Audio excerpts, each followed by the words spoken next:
Race of the Amp Energy Racing Series 2010 season would be at the Sarnia Speedway in Sarnia, Ontario. AAA Polo Road to Tyler Defer for Powerhouse Motorsports having a very quiet year with Fred Richard to his outside, Jonathan Ringer, his teammate, starting third, and they would hook up right at the beginning. McKinley winner Grant Jacobs starting fifth, Jalen Scranton starting fourth. Powerhouse Motorsports would be 1-2 at the beginning of this one. Their two Lincolns at the front of the field would be battling for the lead for a couple laps. However, Defer would hold on to it because caution 1 flew on lap number 1. Jerry Richardson is going to get dumped by Justin Bazzani, who randomly comes up the racetrack and hits the number 54. He gets hit by Sam Orsini, and then Bovan Pelt gets in there as well. They would all keep going. On the restart, Defer continued to lead. He'd get somewhat of a big lead over his teammate. Jonathan Ringer and him would split away from the pack. Jeff Gender lost sponsorship from AAA. He was having a terrible year, and he's starting to actually step it up in this one. CJ Long has BP taken off of his car because BP, most likely does not have enough money to sponsor that car anymore. Grant Jacobs would take the second position away using that momentum he got from McKinley, and he would be up at the front of the field for the beginning of this one. Caution 2, lap 11.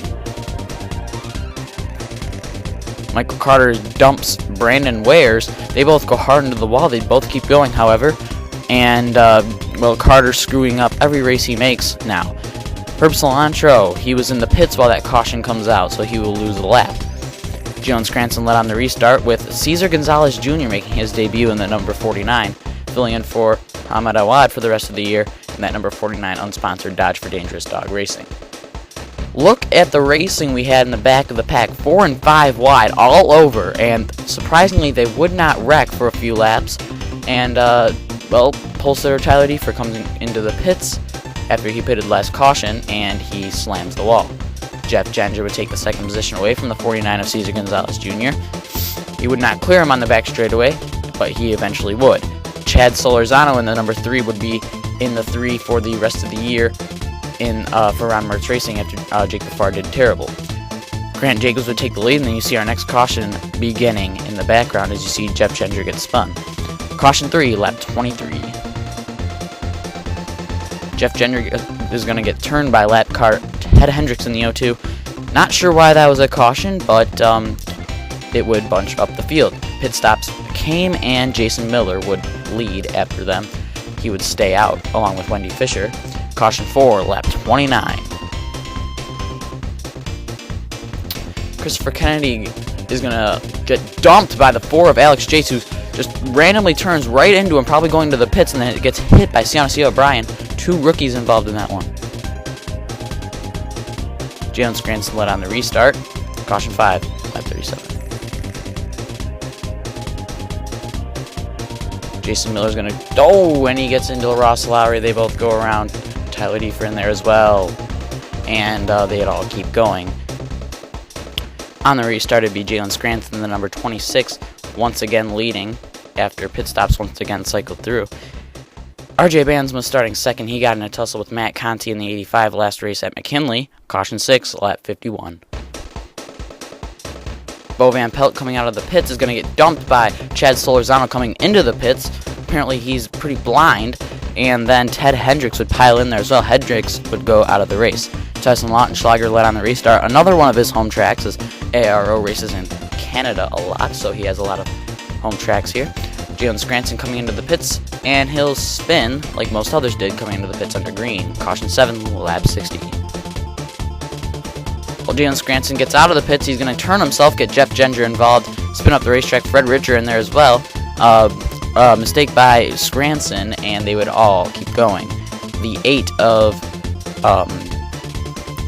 The 8 would be leading at the restart. Tyson Lautenschlager coming out of the pits, and his engine would grenade coming out of the pits, so bad break for him. He'd drop out of the race. Caution 8, lap 71.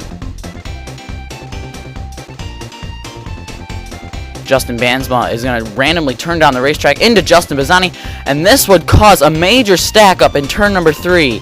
Everybody getting involved in this one. Fred Richard in there, Justin Bazzani, and then here's Matt Conti showing his displeasure with the other Bansma brother after he got in a tussle with RJ last week at McKinley. Sean Glosson would be right on Jonathan Ringer's back bumper on the restart after Ringer won the race out of pit road. Caution 9, lap 83.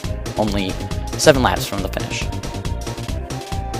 Grant Jacobs would get dumped by Jeff Gender coming into the pits, and he'll spin around. He will keep going. However, the other two, or Gender would retire, Fisher would keep on going. Samuel Emma would be right behind Jonathan Ringer on this restart, and Ringer would take the white flag.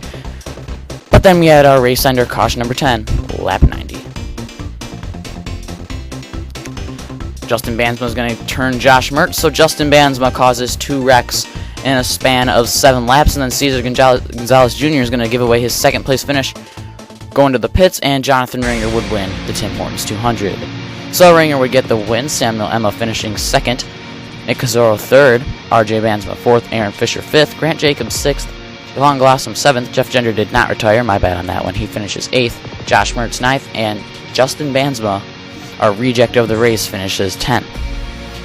Point standings look like this. Herb Cilantro in the lead, gains a few points on Jalen Scranton, who is now 116 points behind.